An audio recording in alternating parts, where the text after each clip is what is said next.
कोरोनाचे प्रमाण उणें जाल्ल्यान आतां दुयेंती मेळपाचें प्रमाण 2% परस सकयल आयल्या। बुधवार आनी बेरेस्ताराच्या 24 वरांत वट्ट 45 नवे दुयेंती कोरोना नोंद जाले। ह्याच काळांत एक दुयेंतीक मरण आयलें। फाटल्या 24 वरांत 94 जाणांनी कोरोनाचेर मात केल्या। दुयेंती बरे जावपाचें प्रमाण 98.26% चेर पावल्या। ताका लागून मातशी थाकाय मेवल्या।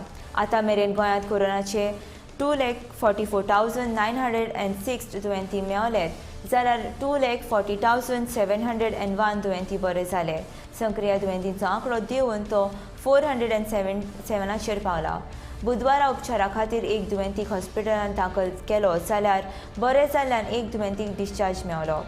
आतां मेरेन 1,89,809 दुयेंती घरा आयसोलेशनांत रावले, जाल्यार 31,414 दुयेंती उपचारा खातीर हॉस्पिटलांत दाखल जाल्या।